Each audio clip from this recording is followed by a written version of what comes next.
everyone, and thank you for joining us for another episode of Spooky Chicks and Horror Flicks. We are two best friends that like to review and break down our favorite horror films while drinking our favorite beverages. I am Emma, always joined by the marvelous Allison. I am Allison. Ooh, that was not, you kind of matched like my vibe there a little bit. Thank you. Allison, how have you been? I've been good. Both Emma and I celebrated an early St. Patty's Day, and I got to meet a little bambino that one of our friends had, and she was drooling all over my shirt, and I fucking loved it. And then I drooled on my shirt later that evening because it was St. Patrick's Day. Perfect. I love it. What have you been up to?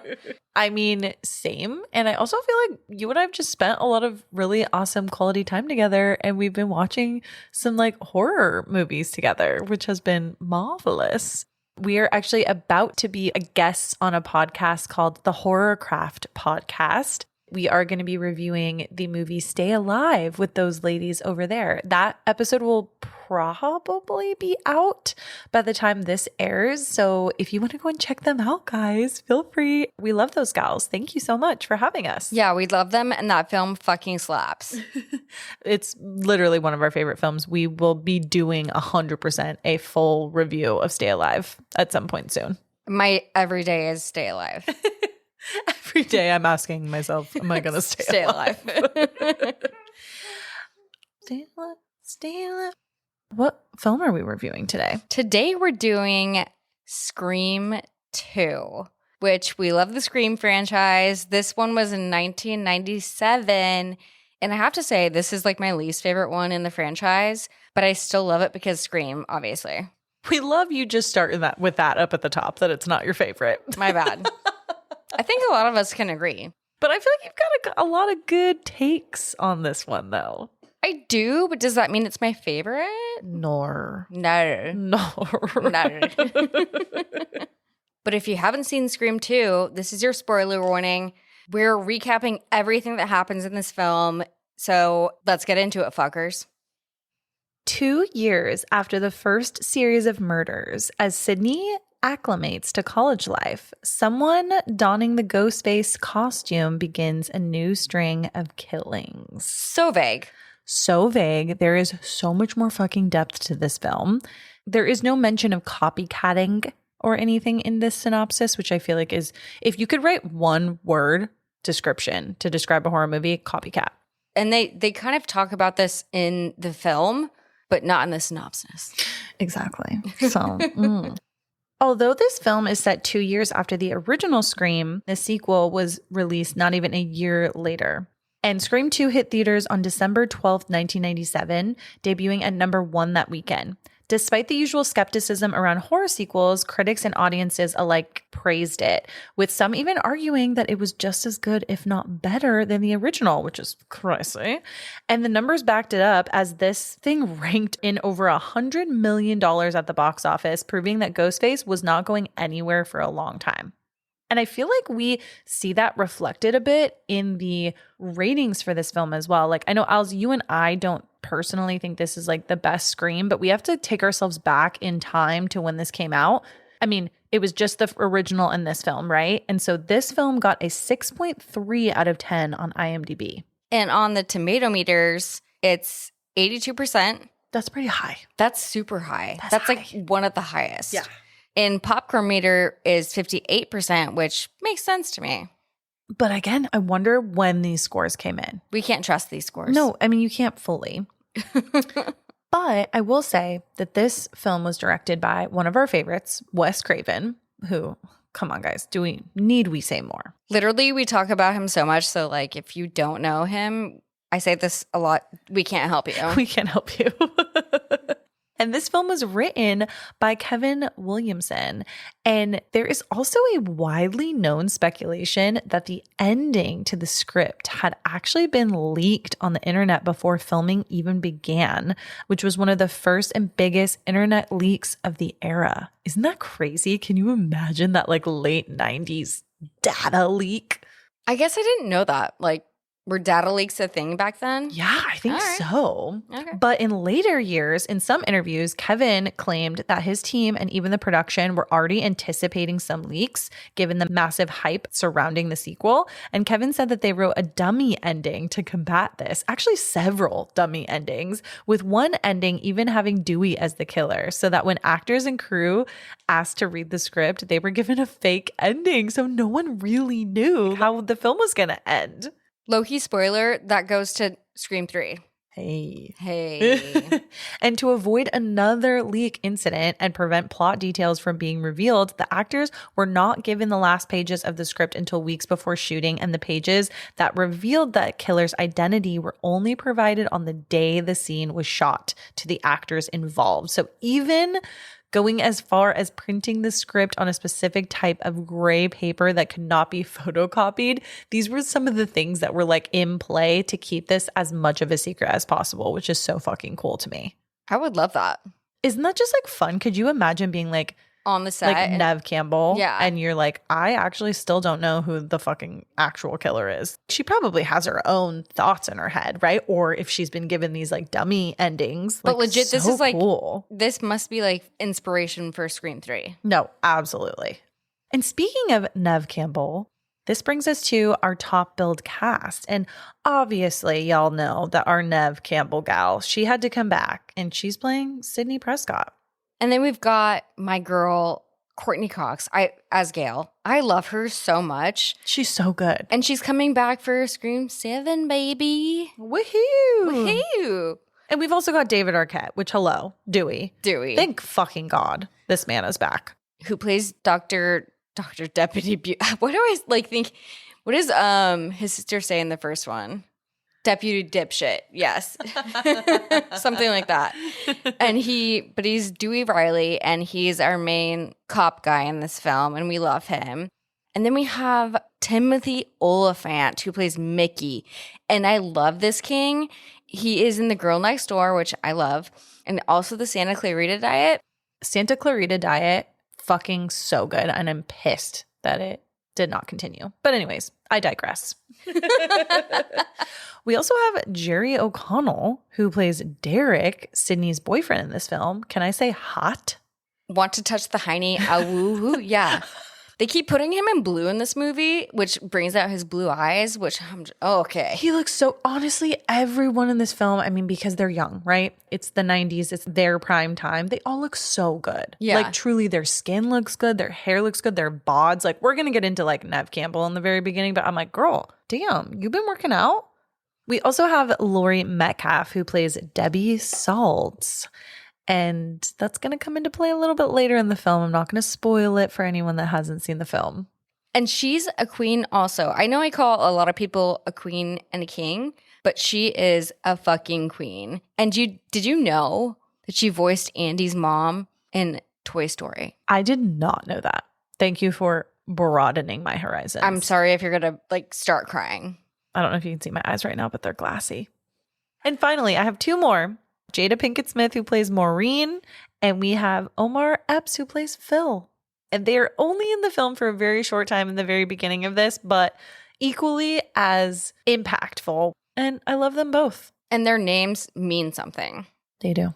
Their characters' names. Yes, they do. And we're going to find out a little bit later. All right, my gal, before we get into this movie, what are you drinking today? I am taking a page out of Allison's book. And mostly because the gas station near her home only has so many selections. But I'm drinking a blood orange White Claw Surge, 8%, baby. And we did do an episode before this, so I'm so sorry if we're sounding a little extra silly than usual. And then I also have a Gatorade to the side. So do I. What's your favorite Gatorade flavor? It's Glacier Freeze Zero. Oh, 0. Yeah. Oh, you healthy bitch. Oh, I see it right there. It's right next to me. Anyways, what are you drinking? Yeah, so I'm drinking my standard stuff, my White Claw, my Gatorade, and water from my big dumb cup. Well, cheers. Jazz. This film opens with a packed screening of the movie Stab, which is based on Gail Weathers' book about the Woodsboro murders. The audience is super hyped. They are like dressed in this free Ghostface costume that the studio was handing out to people. And they're waving these fake glow in the dark knives, turning the screening into like an absolute chaotic spectacle. Who the fuck allows the marketing team to say, yeah, we'll send you fake knives and masks to send to the premiere? I think the same people that allow those things to be sold in like a Spirit Halloween and the same people that we buy them from, that we bought our knives and masks to a theater from. Specifically, like I know that is a little bit, it's like you guys really didn't like think this one completely through. Like I get the like Dune popcorn bucket, but like yeah, not the knives and like cloak. Okay, that makes sense. This is also pre shit happening in theaters. Shit happening in theaters and 9/11. So scary. So we are introduced in this scene to Phil Stevens and Maureen Evans, who are a young couple, and they arrive at the theater. They're going to go on a date to like see this film. Emma said Jada Pinkett Smith is in this, and I did not notice that until I started watching it. What are you doing here, Jada Pinkett? I know. Like, what's her deal? So I guess like Scream gets star-studded cast to be in the very beginning, and then Maureen is a little less enthusiastic about horror movies and seeing this horror movie with Phil, while Phil is pretty excited. And he even says to her as they're in the line getting their tickets, getting ready to go in the theater, he's like, it is good to be scared. It's primal. And honestly, I agree. Whoa. We need to dive deeper into that later, but okay. As they walk into the theater, correct me if I'm wrong, but I feel like this is the loudest movie I've ever seen. They walk in and it's already starting and people are yelling, throwing popcorn. Like, okay, can I just say I would be pissed as fuck when I go to the movies, and you know this, the producer knows this, I have a very specific regimen. I need to be there early so that I can get my snacks and my drink. I can go to the bathroom and I can get settled in my seat. I want to be there ready to watch the previews and then ready to fully dive into the film. I ain't going to be late, and it better not be loud as fuck in that theater because I will be freaking the fuck out. Can I play devil's advocate? Please. Right. So wouldn't it be kind of an experience where you're all just kind of hyped to see a film together? 100%. And I do feel like if I dig into like my memory bank, I feel like some of midnight premieres of Harry Potter were like that. Oh my gosh. Were you just going to say that? I was just going to say that. Like how we're all Twilight, Harry Potter. Twilight. Yep. Okay. Yes. But I feel like once the movie started, everyone piped the fuck down. But obviously this is a movie, so I get it. It's fine. The movie Stab starts with a character, Casey, haha, LOL, played by Heather Graham. And she's starting her shower. And then as she's kind of getting ready to get into the shower, she gets a call from Ghostface. There's popcorn popping in the background, kind of like the original story from when everything happened with Casey from the first film. What I think is kind of interesting is the shower thing is redundant in a couple of these films. Well, and what are shower scenes? Psycho. What do they go back to? Yeah, Psycho. So yeah, I think it's all kind of related. Yeah. While Maureen decides to get up to go get some popcorn, she is in line and she overhears some gals behind her talking about how the film that she's watching there with Phil is based on real murders. And so the gals behind her, they're like, no, we're not going to finish this. This is based on real murders. It's very scary. We're not in.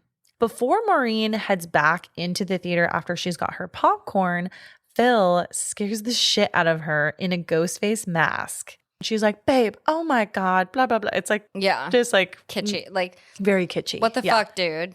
This is where they kind of split. So she decides to like go back to her seat, and then Phil is going to head to the bathroom. And when he's in the bathroom, he overhears some strange whispering in a nearby stall. I have a question about the Ghostface mask. Tell me. Wouldn't it make it really hard to watch a movie? Absolutely. I would take that shit off. Yeah. As you should. And like, I don't know. I'm claustrophobic, so. Makes sense. Makes sense. Phil listens in to the stall wall that he's like hearing this like whispering coming from, only for Ghostface on the other side to stab him through the wall in the head. and it goes like right through his ear. And I can't help but only think about Scary Movie and the glory hole. I knew you would say that. Oh my gosh. Emma loves the Scary Movie. I love Scary Movie franchise. Yes. You're crazy. But it reminds me of when one of the girls in Thanksgiving gets stabbed in the ears with those corn cob things. Yes. Oh my God. 100%. I have a weird, like, irrational fear of getting stabbed in the ear like a corn cob girl. I think the corn cobs are less lethal than a fucking knife. Yeah, that's probably true. So poor this guy. Poor Phil. Poor Phil. So the killer, who was already in the classic Ghostface mask when he killed Phil, he puts Phil's jacket on and returns to the theater and sits beside Maureen. So he's kind of disguising the fact that he is the killer and he's trying to pretend like he's just Phil. And of course, Maureen just assumes that Phil is playing like a dumb joke. And as Maureen discovers that it's not Phil when she's kind of cuddling into him during some scary parts of the movie, and she finds blood on her hands from Ghostface's robe or from the guy that's sitting next to her. Wouldn't you just run the fuck out?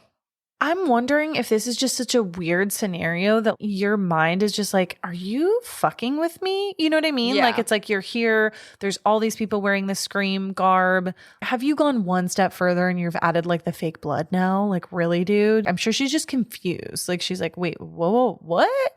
Yeah, because he's been like kind of messing with her about horror films and Exactly. stuff. Yeah, exactly. But it would in this situation, it'd be me fucking with Kevin, my husband. You would be Ghostface. Yes. But using the chaos as cover, Ghostface brutally stabs Maureen at this point in front of everyone multiple times. But mortally wounded, Maureen stumbles to the front of the theater and her blood is spilling onto the stage. And no one is taking it super seriously at first. But then she lets out a final, like, agonizing scream before collapsing and dying on the stage where the screen is, as the crowd slowly realizes that the horror of this whole situation is real. I think they all thought it was like an awesome marketing scheme. Yes, absolutely. Which is scary because why is marketing that good? That good? Okay. Hey. The kill in this scene, or like the dying of Maureen in this scene, this is going to be very fucking niche, but this is so theatrical, and it reminds me of when Paul Rubin dies in Buffy the Vampire Slayer in the movie. I knew you were going to say that. You did? You fucking love Buffy, and I love Buffy. You will die on that hill. The next morning, Sidney Prescott wakes up in her Windsor College dorm. And she receives a prank call from someone imitating Ghostface, but she doesn't seem scared really any longer. And she like kind of effortlessly shuts the caller down because she has caller ID now at this point and can call out the person that's calling her. She literally is like, hey, I know your name. You're like XYZ and your phone number's here. And her caller ID device, I'm not sure I've ever seen that before. You didn't have caller ID? It was always on my phone, not like a receiver. I thought that was her phone, but I could be wrong. No, she like picks up her like receiver thing. It's white. Oh. And she's like, yeah, this is. That's probably before it was like embedded into actual Totally. like, telephones. Yeah. But at least she had that. So she's like, bitch, I know you're just trying to fuck with me. While Sidney and her roommate are getting ready for the day, they see on TV Cotton Weary being interviewed about his exoneration for Sidney's mom's murder. And a fun thing is that Kevin Williamson, the writer of this film, is actually the one interviewing him. Wow. In the clip? Yeah. How Amazing. cute, right? Love it. And during their interview, you can hear that Cotton is so focused on monetizing his situation. And that's going to be like a huge theme within this film is Cotton is just interested in getting his 15 minutes of fame. How can I twist what happened to me and make it into like money. Of some sort? So just keep that in mind, you know? And Sydney's roommate talks her into joining a sorority party later that evening that she herself is pledging to. Is that the term, Allie? Yes. Because Allie was a sorority girl, so I don't know. I am the resident sorority expert at this table. Yes. Yeah, she's trying to get, and that's kind of weird because that's not really how rushing works. But It is what it is. Hallie is her roommate's name, by the way. So Yes. Hallie is the one that is trying to get Sydney's mind off of the opening weekend of the movie Stab and all the trauma that it's probably bringing up for Sydney, even though Sydney at this point doesn't seem like it's affecting her much, but I think her friend Hallie is just trying to kind of have her best interests at heart, which is nice. Which, yeah, that's super. I would do the same for you. Thank you. While talking to another gal while they are in the hall, this girl is like, whoa, wait, go check the news, where they learn of Maureen and Phil's murder. And I love that Sid in this part immediately says, where's Randy? And I that's an amazing like quote and question. I don't understand this at all. And I know that Randy's basically in love with her, but why do both of them know his class schedule? They're like, he's at film studies right now. She's just staying close in communication, baby. Meanwhile, Randy, he's back, baby. He is now a film student at Windsor College, and he is talking about the news of the movie theater killings with his classmates. And they talk about whether or not these murders are a direct result of the first murders that happened in Woodsboro. I think this is one of my favorite scenes because it's almost parodying itself, and they were all talking about sequels and kind of saying how all of sequels are shitty. And this is the sequel to the first Scream. And I love that they're doing that to themselves. And I don't know if there's any other films that are doing this at this point, parodying themselves in this way, which is cool. No, I love it. Yeah. And we're also introduced to a stacked cast of students that some we don't ever see again.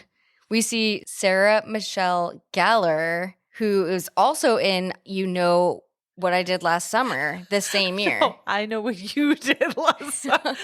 Hold on. You know what I did last summer. I don't know what I did last summer. I kind of love that that's what you said, because that could be a film in itself. Is you know what I did last summer. Let's make that a film too. Let's add that to our film list. But anyway, she's in I Know What You Did Last Summer. That's also written by Kevin Williamson, the writer of this film. And it came out the same year as Scream 2. We have Joshua Jackson, who's credited as film class guy number 1, also known as Pacey from Dawson's Creek. And then we meet Timothy Oliphant, who's Mickey. And obviously Randy's in that class because he fucking loves movies. I want to know why my film studies class wasn't this lit when I was in school. I had a films class, shout out to Mr. Johnson at my high school, but we did have awesome discussions just like this. So I'm sorry, Allie, that you didn't have the same experience. Thank you. Thank you. So Sidney suddenly arrives at his class as it's getting dismissed, and they talk about whether or not these murders could be connected and kind of like what the fuck is going on. They're just having like a moment of reunite. While they're talking, Sydney's new man, Derek, shows up, and he's obviously concerned for her because he just found out the news. But does Derek look like Billy Loomis to you? A little bit. I'm not going to lie. They follow the same template. Different fonts. Different fonts. Yes. Gail Weathers is also on campus. She arrives, and she's eager to capitalize on the new murder spree. And she is greeted by her new cameraman, Joel, who is a bit green, like he's a little new to the cameraman situation, but he's excited about the opportunity. What I want to know is how do they make Gail's hair fucking crazy in every single movie? Because the first it's one... It's purposeful. It's got to be. It must be. But she's also doing Friends at this point, so like, fuck. One other thing that I don't have in my notes, but I'm glad you brought this up, Al's, in terms of like Gail's looks, is I don't know if you noticed, but Gail versus all the other reporters in this film, they're all wearing like cream suits. They have blonde hair. They're wearing white, just very light. And Gail is literally the only one with like dark features and wearing dark clothing. I feel like it's purposeful to make her kind of stand out against them. Wait, I love that. Yeah, just something I noticed. Even her red streaks. Even her red streaks. I'm like, is she going for the Rachel in her own way. She might be. Hey. And this is where we get introduced to Debbie Salt, who is a local reporter. And she introduces herself to Gail, trying to kind of fluff her up a little bit with some compliments. And she says, oh, I've been a really big fan of yours. Kind of essentially saying, I'm trying to follow in your footsteps, yada, yada. And then asks for Gail's position on the current events that are happening. I feel like Gail should be less of a bitch to her fans / industry professionals. I know you're busy, girl, but being nice takes 0 effort. She asked for a quote from Gail, and Gail's quote was, "Your flattering remarks are both desperate and obvious." Cutthroat, baby. You never meet your heroes. And everyone around is interrupted by Chief Hartley, who is holding a press conference, and Gail is the first one to ask a question. I really feel like Gail needs to be humbled because she's also being a bitch to Chief Hartley. She thinks that she like runs the ship, which she kind of does. I mean, I get it. She's still around in the franchise, but stay humble, Gail. That's true. While Sid and her friends are watching the press conference from afar, they're not in the like thick of things. They're kind of like watching from a bit away. Some of Hallie's future sorority sisters come to talk to Sidney in a weird backhanded way that they're trying to get her to like pledge for their sorority. It's so weird because Hallie is desperate to join their sorority, but they just focus in on Sidney. And it's also Rebecca Gayheart and Portia de Rossi who are the main ones that are trying to recruit Sidney. I said to the producer as we were watching this, I'm like, holy shit, it's Portia de Rossi, Ellen's wife. One of them mentions 6 degrees of Kevin Bacon. I have a question for you. Who the fuck came up with like 6 degrees of Kevin Bacon? No idea, but okay. I want to meet them. Cool. So if anyone knows, please let us know. I don't know if you noticed this also. While all of this is happening, Mickey has a camcorder or like one of those filming devices, whatever it's called back then. It's glued to his hand. He is obsessed with film. And this is where we start to see that. And out of nowhere, Dewey, still limping from his injuries from Scream, the first one, he arrives unexpectedly and he wants to check in on Sidney and see what's going on. He wants to look after her. He's kind of freaked out at the recent murders that have happened. He talks to Sidney and he's like, I just want to make sure you're okay. But she assures him that she is safe. Is it safe to say Dewey's limp is very fake? It's so crazy. I can't tell if he's limping with his arm or it changes throughout the film. Yeah. Both. Sidney tells him that she's actually doing pretty well, all things considered, and even has a starring role in an upcoming theater production in her college, which is cool.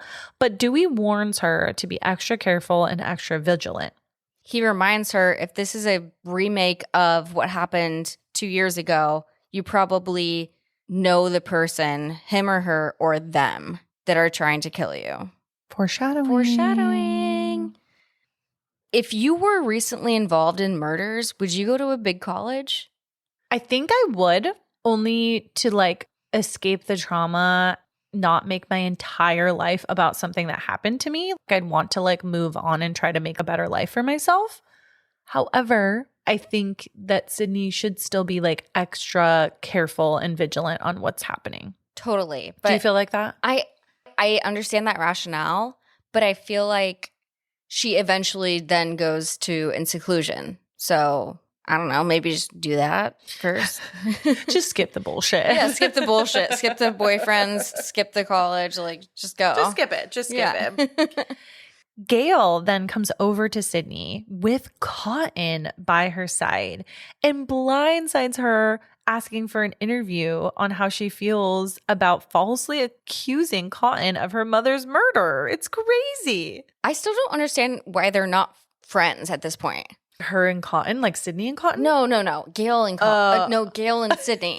My God, all the names.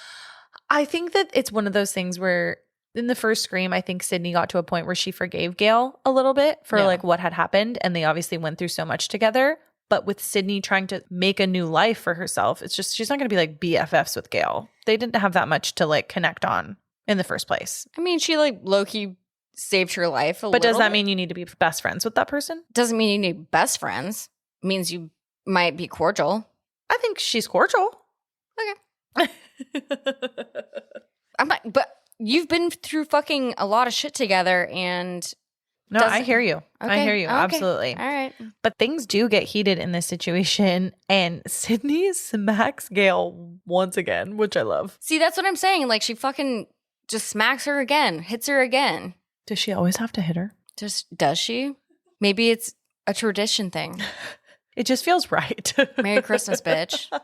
And Cotton thought that they had an official interview. So he gets pretty pissed at Gail that he didn't get his promised 10 minutes of uninterrupted conversation time with Sid, which Gail obviously promised him.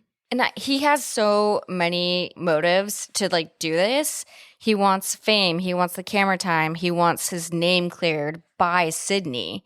So that was why it was so important with him. I have a question though. If you were in Cotton's place, would you not want the same thing? Whoa. No, I probably would want the same thing. Because I feel like for Cotton, if I'm being completely honest, yes, it's a little bit annoying, but also he has nothing to lose but to keep trying to get positive things to happen in his name. You know what I mean? I do. I also think I have like a weird thing for Liev Schreiber. Maybe you do. So he's kind of hot. Maybe I just need to shut up because maybe that's more what this is about. To me, he's kind of annoying in this film. Just wait. Put that in your pocket. I'll put that in my back pocket. Put it in your pocket. Okay, anyways. Whoa. Dewey and Gail in this whole situation reunite for a moment, with Dewey telling her that she shouldn't be so hard on Sidney and needs to like kind of just give her a little bit of a break. As they're talking, Dewey is kind of giving her a little bit of a hard time about the book that she wrote and starts quoting Gail's book and how she portrayed him in her writing. He's clearly not happy about it. She apologizes. She's like, Dewey, you know, it's a book. Don't worry about it. And she's trying to get all cute with him, but he's kind of not buying it. I love that when he tries to come back at her in all these films, the writers give him the longest lines that try to rhyme. It's like, you don't know the positive projections and blah, blah. They're giving him rhymes and alliterations in these long-winded sentences, and he's just trying to push those out of his body. And I love that every single time. And then he also says one more thing that I love before he leaves Gail. He says, oh, one more thing, nice streaks, meaning in her red ass hair. I'm glad someone said it in the film. Yeah. So that we don't have to be the only ones that bring it up. No, and I'm glad it was him. I'm so glad. I'm glad it was him. Later at night, while a lot of students, including Sidney, are at this sorority mixer, Cece Cooper, a sorority girl, is alone at her house. She is actually like the designated DD for the evening. So she stays home while everyone else is like at the mixer having a good time. What I will say is that the stairs at OBZ look like stairs in every Scream film. Did you catch that? Don't we just love stairs in every No, I hate horror it. film?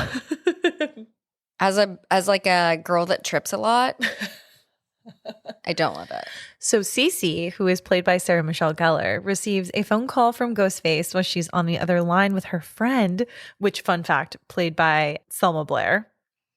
She's initially assuming that it's a prank, but she grows a little bit more frightened as the conversation turns a bit sinister. I think things get serious when the person on the line says her name, and it really like freaks her the fuck out, because I think at first she thinks it's like her drunk boyfriend just like playing games with her. So now things are like getting a little spooky. What would you do if I prank called you and was doing this shit? I'd say, hi, Allie. You just like no. I would know. Okay, but low-key, I have had a couple people prank call me in the last few years, and it's been a little spooky. Oh. Don't call me. Anyways. Don't call her. Suddenly, as Cece is on the phone, Ghostface bursts into the house, chasing her upstairs. As he's chasing her upstairs, she is frantically throwing objects like a potted plant, a bicycle, all kinds of things to try to slow him down, but he dodges them effortlessly. Okay, so first of all, why would you not fucking call 911 or bounce the fuck out? I know. Good question. Thank Not you. taking it seriously. This is also very scary movie coded. I was going to say that. I knew you would love. Also, stop answering the fucking phone. Yes, but that's also not going to stop someone from like in your house. Okay, well, what would you do? Okay, if this was me, I don't think that I would run upstairs to where there's really not a lot of escape points. I would try to stay on a lower level and try to get towards some sort of an exit so that I could run to like a nearby home or just run as fast as fucking possible down some sort of street or something to like get away. What would you do? In true alley fashion, I would. You are the bicycle being thrown down the stairs. Yes, and or I'm now dating Ghostface.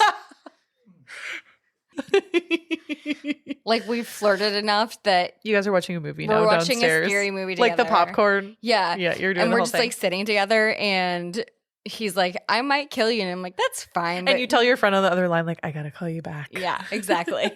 And it'd be you on the other line. Oh, good. Oh, Emma, like I gotta go. I gotta go. Sorry, Kevin. So Cece reaches the third floor, but before she can escape, Ghostface stabs her twice in the back. Ugh.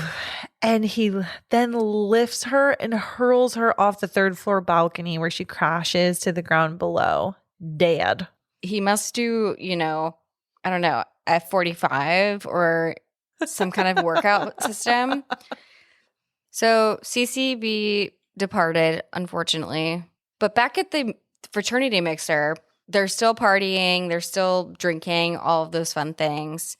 The two girls who were talking to Sidney originally are talking to her about condoms and sex. And I'm like, okay, I was in a sorority. And if you're trying to recruit new people, you're not doing that.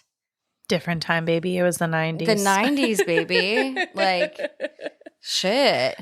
Things were loosey-goosey. Also, they're then. underage and offering people drinks, but yeah, like, whatever. Scary.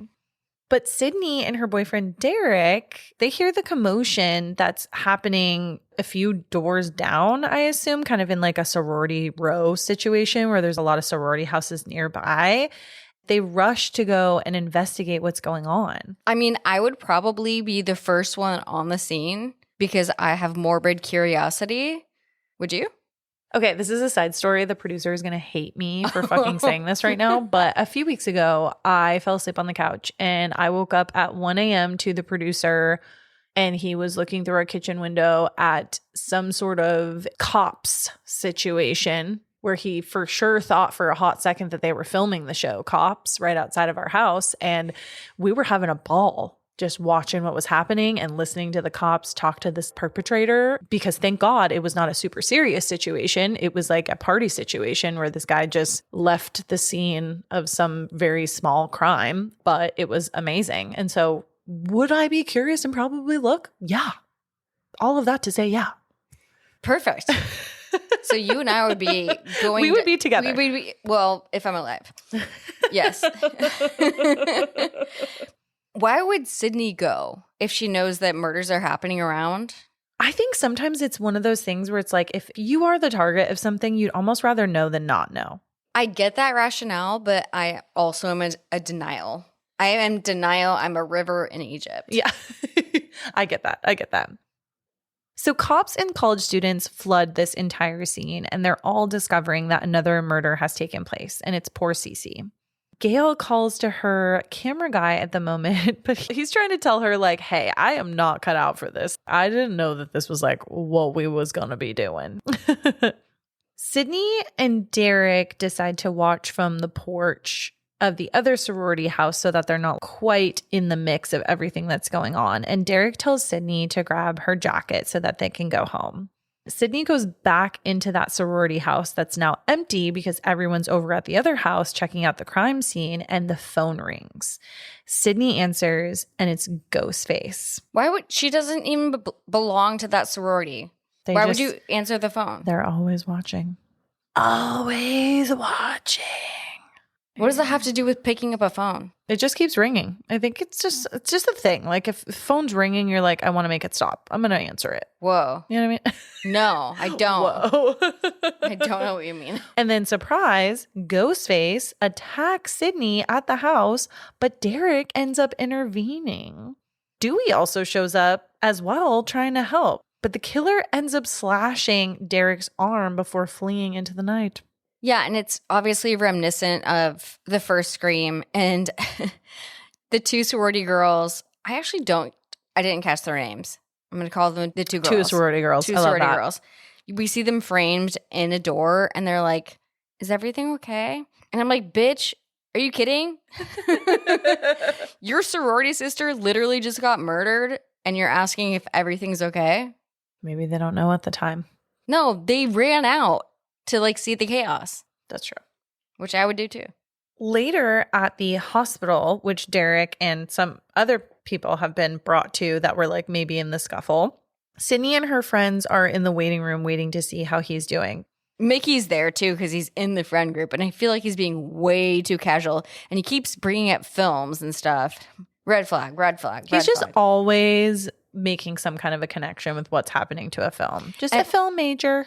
Sidney says Derek could have died. And then Mickey's like, okay, but the killer didn't kill him. And he brings up, for a reason. So it brings up just, classic Scream fashion of reasoning. Doesn't he say like the 90s are not the time to play like the hero? And he's like, why would you go back into the house? Blah, blah, blah. Okay, wait, are you trying to introduce Derek as a possible killer? Yeah, he's saying like, why would Derek go back to the house? And like, I mean, I would say the same thing, but also, Sidney, be smarter, bitch. This is exactly what happened to you last time. We've been here before. At the hospital, Derek gets questioned by some police officers, and Dewey shows up again out of nowhere. I feel like that's his theme in this film, is just kind of showing up out of nowhere. I say this a lot. How is he everywhere all the time, all at once?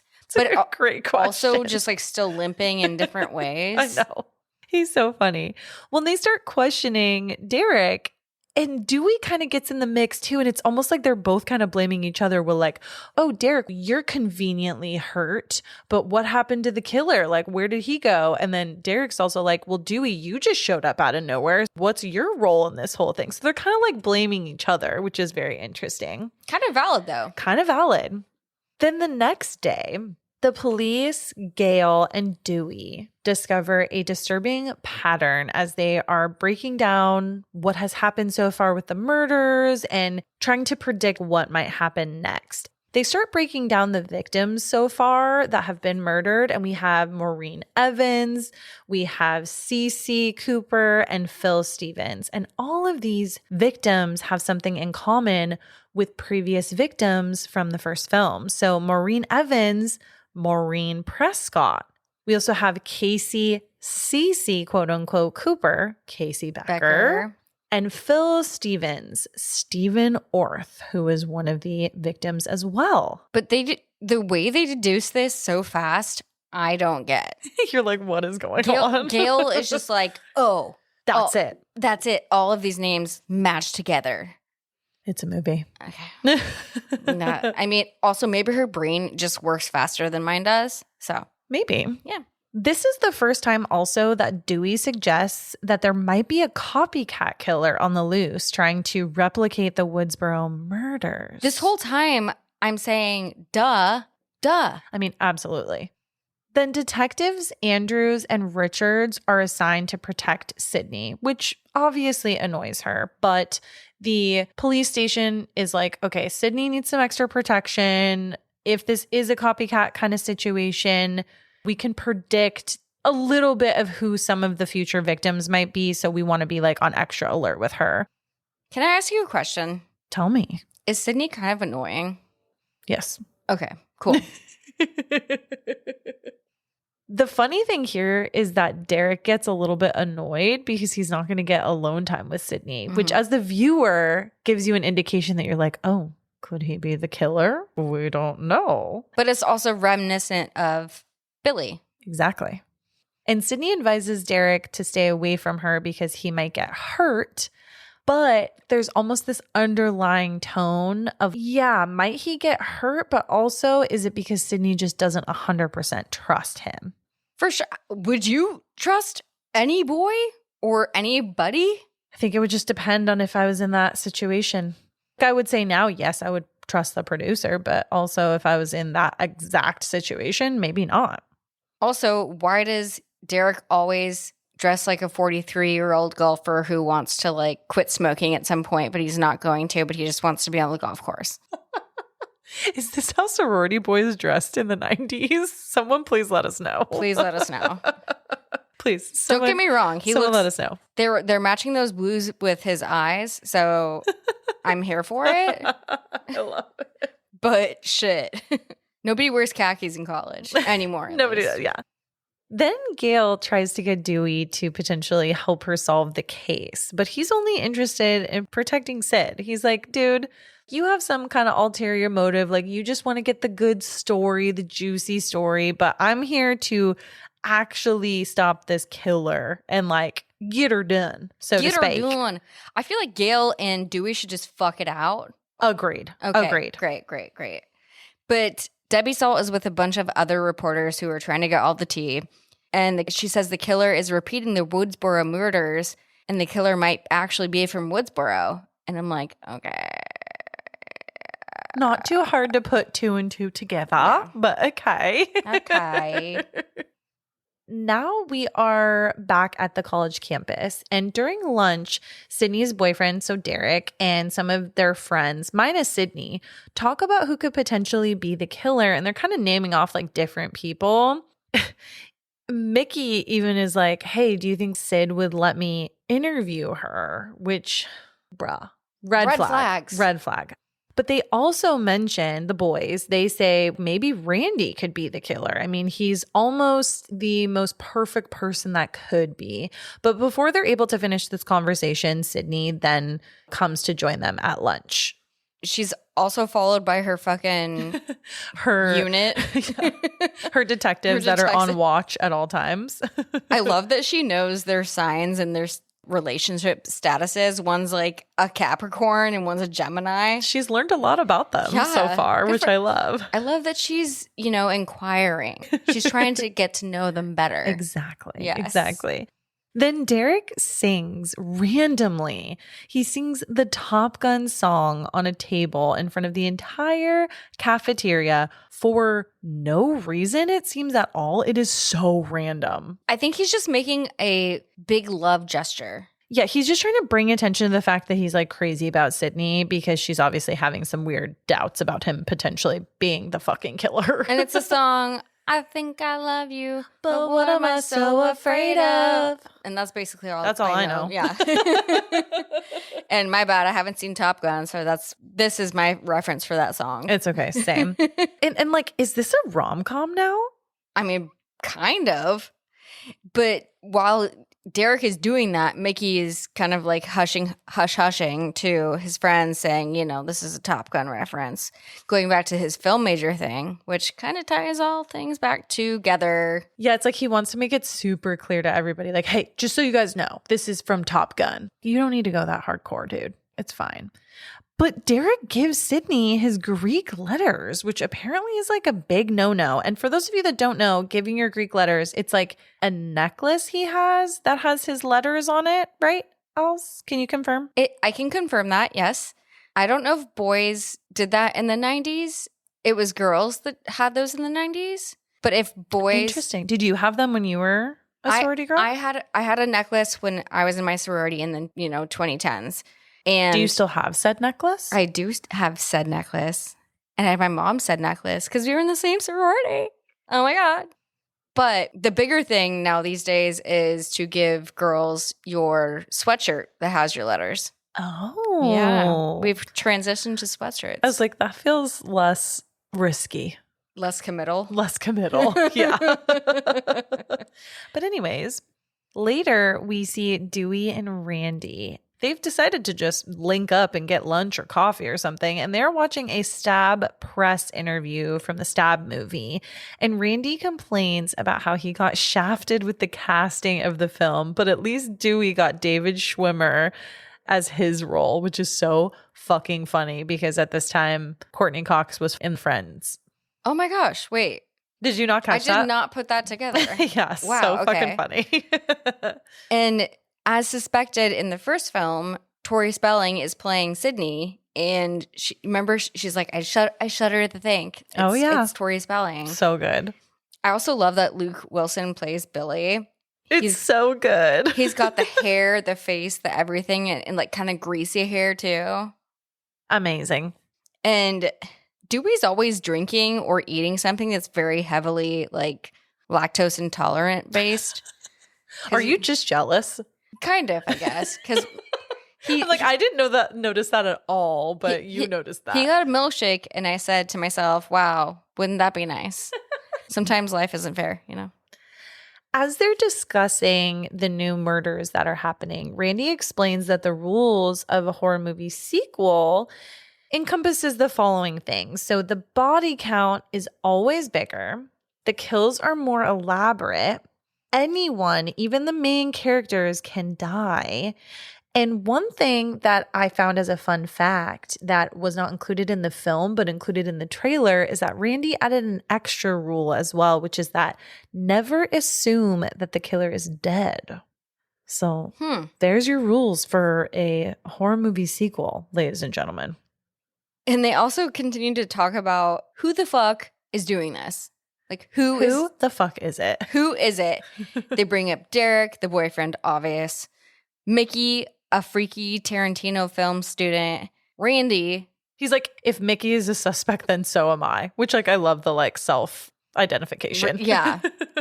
He's a realist because they're both film nerds. Then they say Hallie could potentially be a suspect. Serial killers are typically white males. And Randy says, it's perfect. It's a perfect scenario. It's exactly what you wouldn't expect. Yeah. And then they bring up Gail. You can see Dewey's eyes just be, fuck off, you know. Leave her alone. Leave her alone. Leave her alone. Leave her alone. Do you get it? Like the first movie? Oh, girl, yeah. I gotta stop saying get it. Get it, Emma? Jesus Christ. Sorry. So freaking bossy. So the rationale for Gail to be the killer is she's an opportunist and maybe she's like trying to get publicity for a new book that she's trying to come out with. Randy says if she's not a suspect, she's a target, which sets Dewey off. He's like, no. Yeah, his brain starts to flare. He's like, absolutely not. Meanwhile, with Gail, Joel, her cameraman, talks about reading her book and about how her last cameraman was gutted. And he's visibly freaked out. He's like, dude, I don't know if I can continue working with her. And I love this quote he says, I want to report the news, not be the news. I also love how Gail says, I made that up. He wasn't gutted. His throat was slit. Just a little different. Yeah, just a little different. You know, just a little bit of different copy in a press. Yeah, it's fine. Yeah. And he reluctantly continues to work with her, which I love. I'm like, Joel, keep on keeping on, brother. I like him. I love him. I love him. I also find him extremely attractive. Of course. Okay. He is an attractive man. He is. Okay. I don't want him to get killed, though. Nor I. Nor I.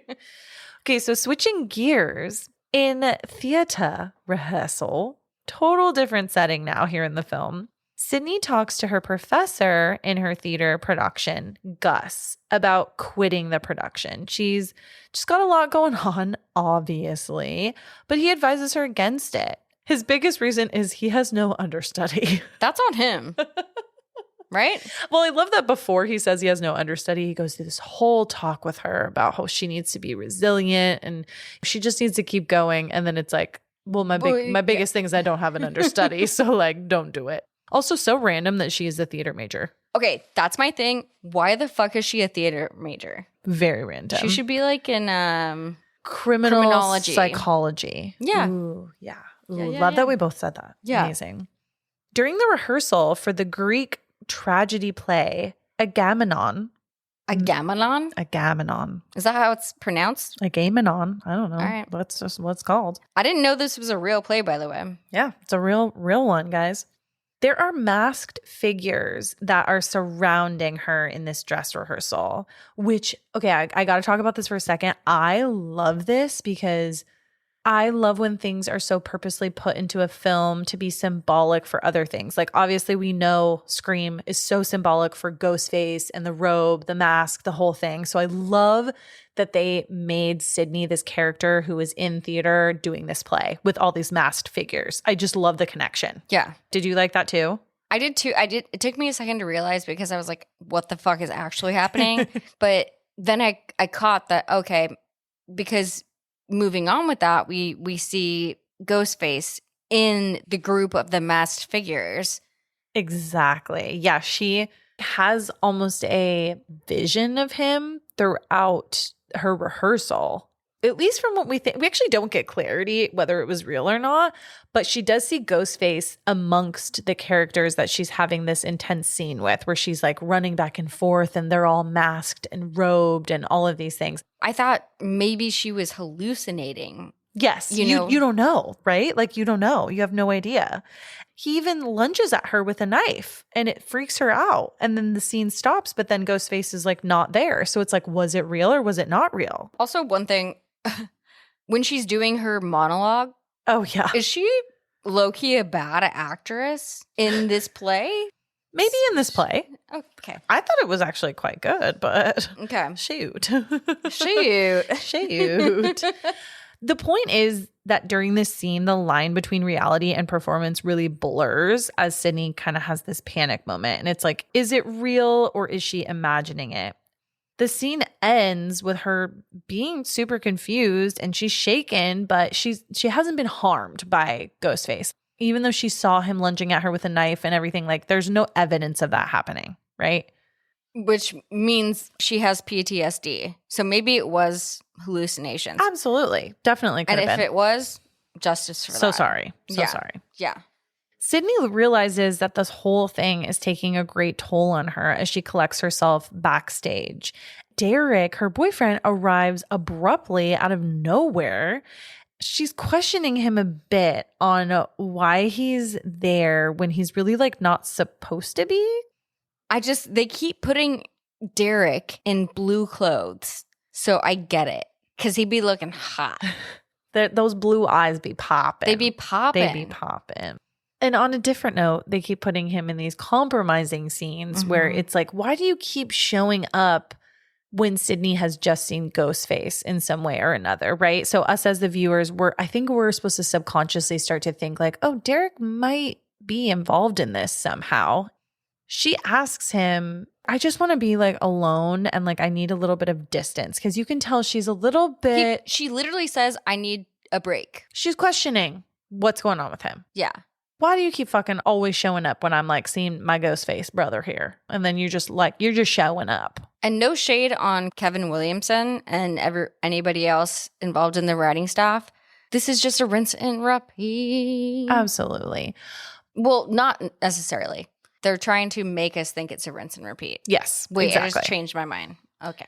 But I do love that he tries to be very understanding. He is visibly hurt, but he obliges to her request. And we love a consenting king. We love a king that understands. Yes. Later on campus, in the campus lawn, Randy, Gail, Dewey, and Joel gather outside to talk about their theories on what's going on.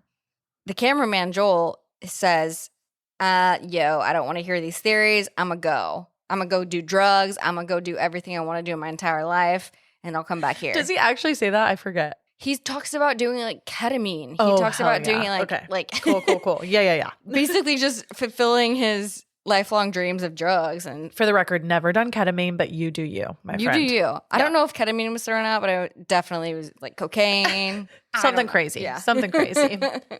Randy says that the killer is clearly trying to finish what was started, while Gail keeps getting calls from her cell phone during this conversation, and she keeps answering and being like, I'll call you back, blah, blah, blah. It seems to be people that she converses with on a normal basis.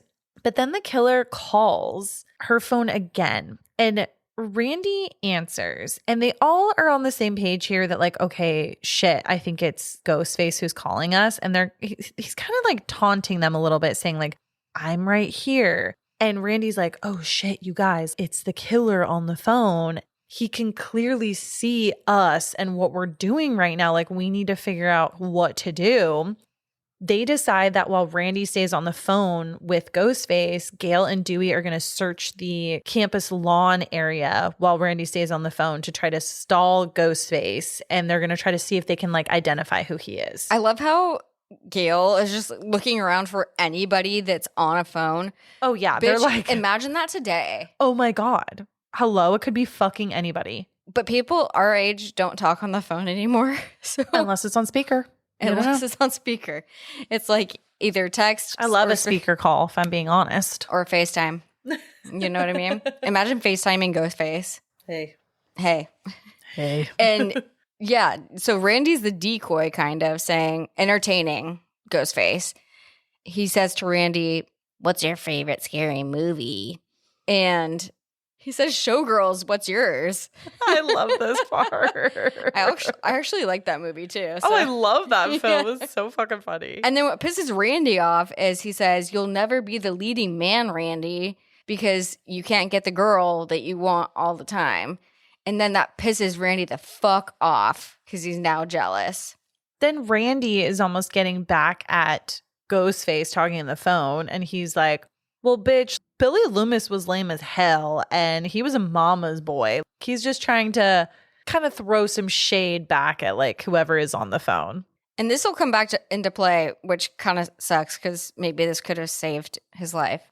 Meanwhile, Dewey and Gail keep bombarding random college students in the area who are on their phones to see if they're the killer. And I love it. They're almost like tackling these students. And I would freak the fuck out if someone was trying to take my cellular. Unknowingly standing too close to the news van, though. Ugh, poor Randy. Yeah. As he's yelling at Ghostface on the phone, he is suddenly yanked inside the news van, and Ghostface repeatedly stabs him, leaving his bloody body crumpled in the van. And it is so sad. I do want to point out, though, during this scene, there's an amazing shot of Ghostface in the rearview mirror, kind of going at Randy. It's so sad, but like such a good shot. We love a good shot, even if we hate it. R.I.P. brother. And this is the day that no Scream fans ever wanted to see. Kevin Williamson, the writer of this film, he wanted to off Randy in the midpoint of the film because killing someone off really important to the audience ups the stakes. However, he would have kept Randy around for much longer if he knew that the franchise was going to be as popular as it was, and he would have loved for Randy to be a legacy character, which is so sad. Is there a world where he comes back? Yeah. I mean, I think kind of like what we've maybe theorized for Scream 7 of like there may be a lot of, what did we say, flashbacks or dream sequences or like daydreaming sequences. I could see him coming back in some kind of a way there. He should fucking come back. We didn't see any like serious injuries. He just had blood on his face. I know. I'm holding my breath and just hoping that he's still alive. And I was like, I don't know. He's somewhere in the universe. And as this all is wrapping up, our guy Joel comes back and he has his Dunkin' Donuts bag just right in center. And I'm like, get that money, honey. We all need sponsorships. Great product placement. Later in the library, Sidney is on the computer and she gets a DM from someone else in the library. The DM is only computers that are connected there in that physical location. So even though she's not logged on to like her own personal messaging system, you can message people within the library. So she gets a DM from someone that says, you're going to die tonight and the police can't save you. Was this a thing? Because we also see it in A Cinderella Story, just messaging on computers, and in Pretty in Pink, just messaging on computers at school. Are you asking if this was a thing? Allison, come on. Of course it was a thing. Oh, so I was just a loser and nobody wanted to DM me. Cool.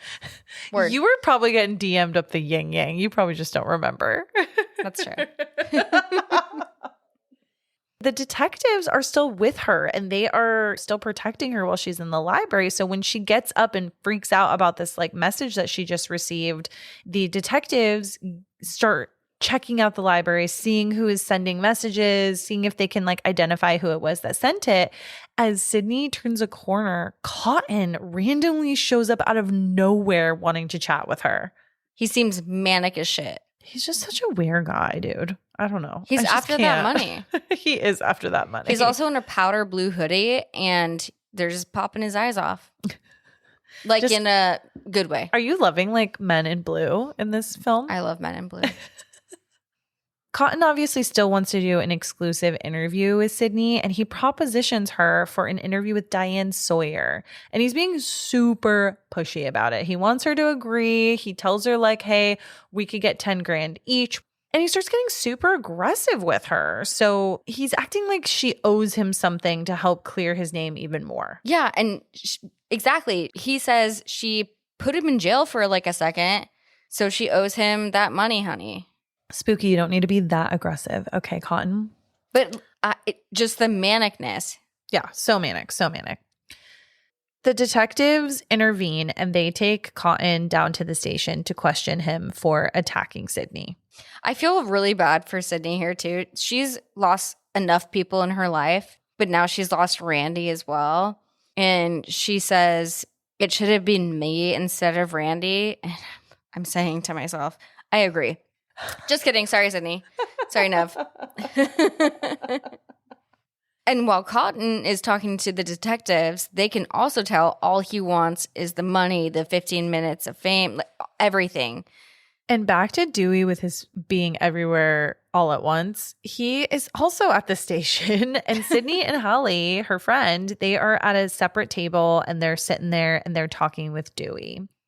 Outside the station, Gail is also around. So it's like Dewey and Gail are just always fucking where all the commotion is happening. Gail gets bombarded with journalists, and Joel, her cameraman, comes up to her and quits on the spot. I would too. Fuck this shit. I mean, I get it. It's just a whole like not great situation. And he drops all of the footage that he took and he's like, hey, Gail, I can't do this anymore. And as she's sitting there outside the station, Dewey comes out. And she tells Dewey as he's walking by, she's like, I feel really fucking bad about everything that's happened. Like, I really do. I'm not just trying to get the next story. Like, I really want to, quote unquote, find this fucker. I don't know if I ever believe her in that. I feel like I feel like I don't ever believe her fully. But I feel like there's half and half in her. Absolutely. You know Absolutely. what I mean? So her and Dewey have this moment and they have this like team up moment. And he grabs the bag that Joel left her with this like crowd footage that he had shot. And they both deduce that they should check out the film because the killer could be in the footage. Gail and Dewey then head down to the college's media room to review the footage that Joel shot. Did we have a media room? Probably. We just probably weren't in any sort of media. Got it. But while reviewing the footage, things get a little hot and heavy between the two. So, Als, what did you say before about that they should just fuck it out? I feel like they were on their way in this scene. Fuck it out and find out. Fuck it out and find out. Put that on a t-shirt. Put that on t-shirt. Oh, we have so many t-shirts we have to make. As this footage is playing, another TV turns on and other footage starts playing out of nowhere with clips of the murder victims before they are killed, and then followed by a live shot of Dewey and Gail in that media room, which obviously freaks them the fuck out. And what is that? If you had to think about it, what does that mean to you? The Ghostface is fucking right there watching me. No, but like, who's had a fucking camcorder in his hand? Mickey. I'm just saying. They look up at the projector area and they see Ghostface, and Dewey runs immediately upstairs after him. Ghostface somehow makes his way down to where Gail is while Dewey is up kind of in the top part. He attacks Gail, forcing her to take refuge in the school's broadcast station. Is that what it was? That was not what it was. A broadcast station? Was it that? That's what the producer and I were saying it was, because at first I was like, is this like a radio station? Because it has the like soundproof glass or whatever. It's got to be some kind of broadcast station. All right, fair enough. Yeah. Dewey ends up down there too as well, and Ghostface stabs Dewey multiple times while Gail watches in horror through a soundproof window. So Dewey is always getting fucking stabbed. Always. And Gail is always getting either shot or punched. Yes. Like, what's with that? This is such a sad scene to me because she watches in horror as she comes face to face with Ghostface. And I just hate that, like, Dewey gets stabbed literally right up against the glass in front of her face as she's screaming in horror with like all the blood. It's just such a graphic scene. It really is. Like, more so than usual, I would Yeah, like say. there's a lot of graphic kills, I would say, in this film, but this one really takes the cake for me. Like, did you have to fucking try to stab Dewey in front of Gail? Like, you didn't. I think this is the most intentional, let's make you emotional. Absolutely. Between specifically Gail and Dewey. Absolutely. Stabbing. Between everything that was going on. Yeah. Yep. After Ghostface stabs Dewey, he tries to break into the area that Gail is in before randomly like disappearing. That scene is done. And then we're back kind of with like Sidney. Which is random. Like super random. It's like, okay, well, what the fuck happened with Gail? But I guess we're not going to find out for a little bit. Then Sidney and Hallie, they are with detectives Andrews and Richards, and they are getting their stuff and they're being escorted to a safe house by the detectives. This whole scene, everything of this scene is insane to me. Like, it doesn't make sense, but let's get into it.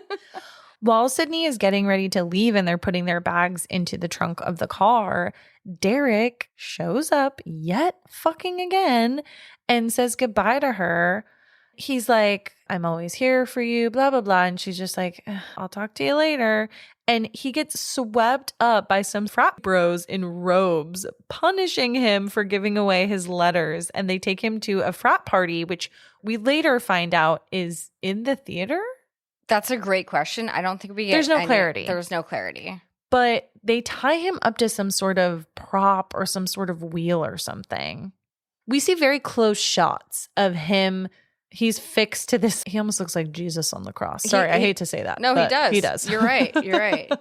Or like someone on like a carnival wheel, you know, like back in the day when someone's getting like knives thrown at them. He kind of looks like that. And he doesn't have a shirt on.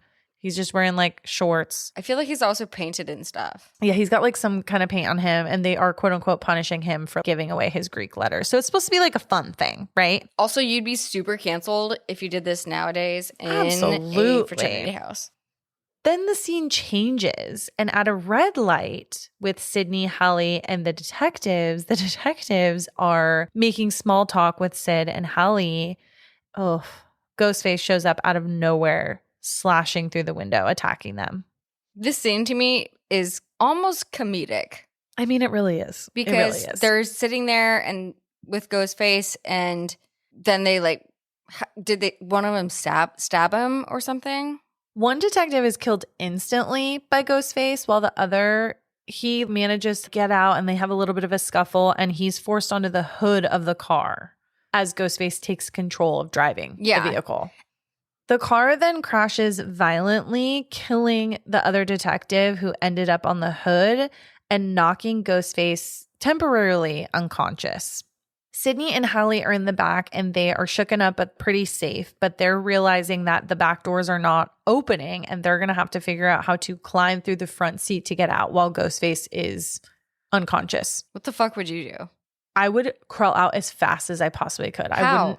They take so much time in this scene to crawl out where I'm like, bitch, no. And that's what I'm saying is, so Ghostface is in control right now and Hallie is like, is he dead? Bitch, we know he's not dead. No, he's not dead. But no, I'm not victim blaming at all. Sidney, as she escapes the car first, or as she's in the process, she does put her elbow on the horn of the car. She gets also really close to unmasking who Ghostface is so that she can see who it is, but she doesn't quite do it in this moment while she's crawling over them. Then Hallie makes it out, but Sid is still contemplating unmasking him, and she runs back to the vehicle. She's like, I just want to know who it is. She finally decides, like, she wants to know who it is. Fuck that shit. Would you rather want to know who it is or live? Maybe live, but I'd also fucking want to know who it is, maybe.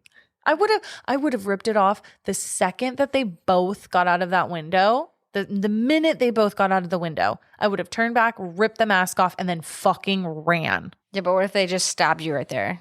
They wouldn't. Okay. Because I'm 2 steps ahead. And I'm 3 steps below. As above, so below, baby. So they're out of the car, everything, Sidney's still doing her bullshit. And Hallie's like, bitch, this is how you get killed. Let's go. When Sidney goes back to try to unmask Ghostface, he is suddenly gone. Hallie is a little far away from Sidney at this point because Sidney ran back to the vehicle and Ghostface pops up out of nowhere, stabbing Haley to death right in front of Sidney. So sad. R.I.P. We already thought Dewey was like an emotional kill, but like Hallie for some reason was like really hit me fucking hard. She's had 2 best friends killed. Yeah, it's so sad. Back with Gail. Gail finally exits the broadcast room and runs down the halls of the school into Cotton, who has bloody hands out of nowhere. She's clearly freaked out and tells him to get away from her while he insists that he found Dewey and that's why he's all bloody.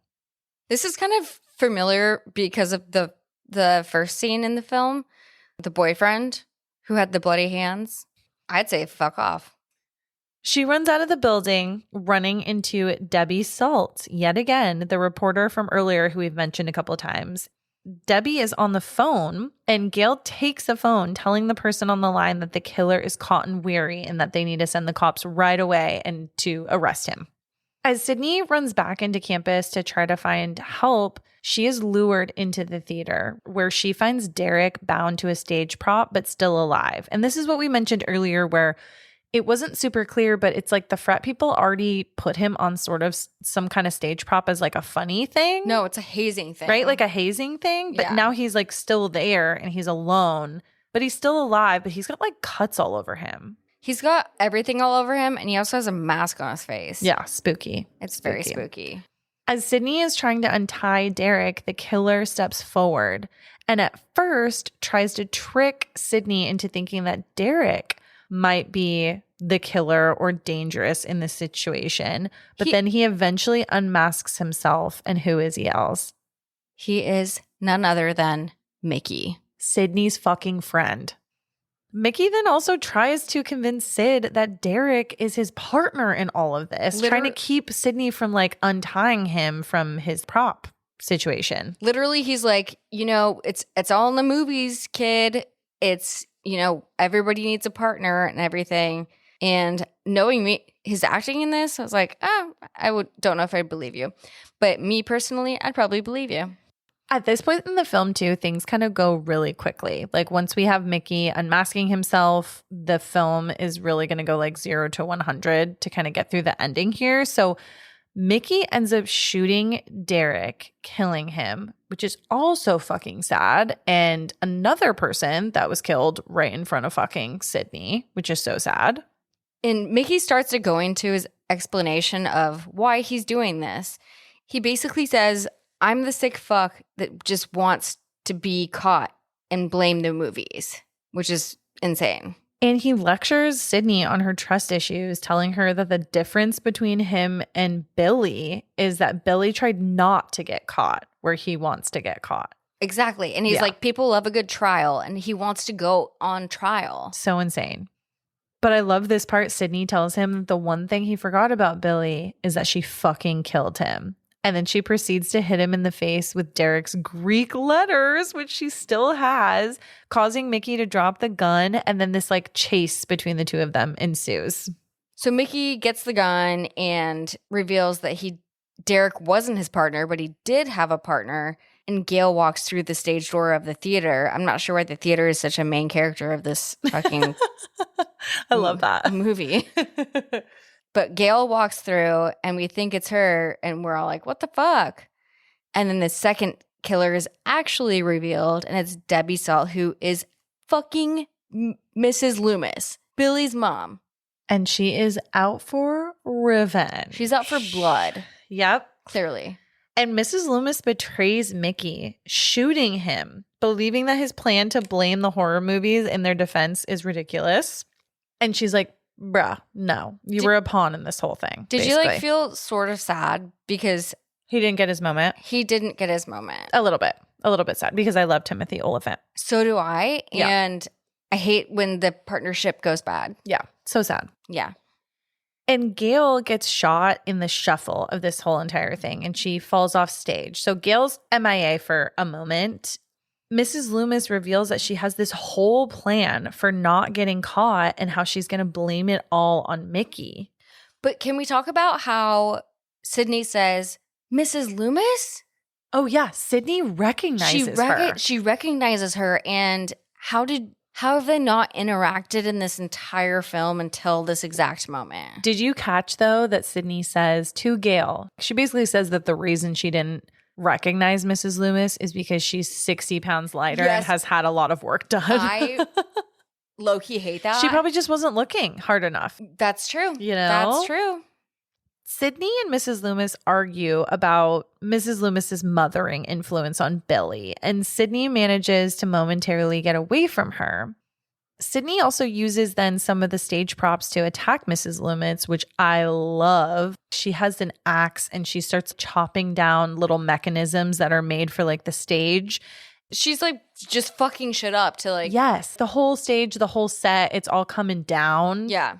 As a tactic to attack Mrs. Loomis, which I love. That sounds like it's amazing. A song lyric.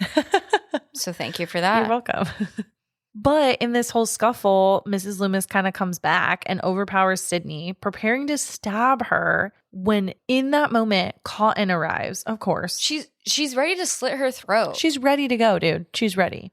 Cotton doesn't know who to kill. Yeah, he doesn't know what to do. And he has Mickey's gun. Yep. He picked it up. So he's got a gun and he's pointed it at both of them. And he's like, what the fuck's going on?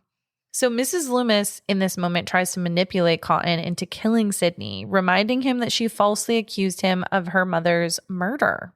Cotton is so fame driven that he just basically talks about the Diane Sawyer interview with Sidney. And she says, consider it done. And he refuses to be a pawn. He's like, nah. So he shoots Mrs. Loomis, and Cotton and Sid find Gail alive as they check for bodies kind of around them to see who is alive. Is it just me or did Gail just pop up? She popped up out of fucking nowhere. Out of fucking nowhere.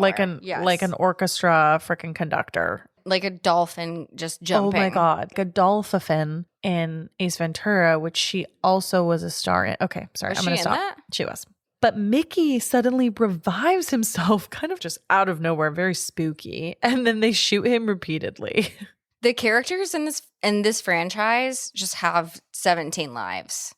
But I love this last part here though, this last part of this scene where Sidney remembers Billy's fake out in Scream and she shoots Mrs. Loomis in the head and says, just in case. No.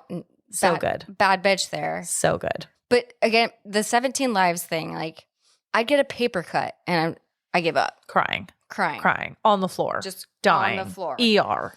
But yeah, she's Mrs. Loomis is now yeeted. Officially? Or do we know? I mean, she got shot in the head, so I'm going to say yes.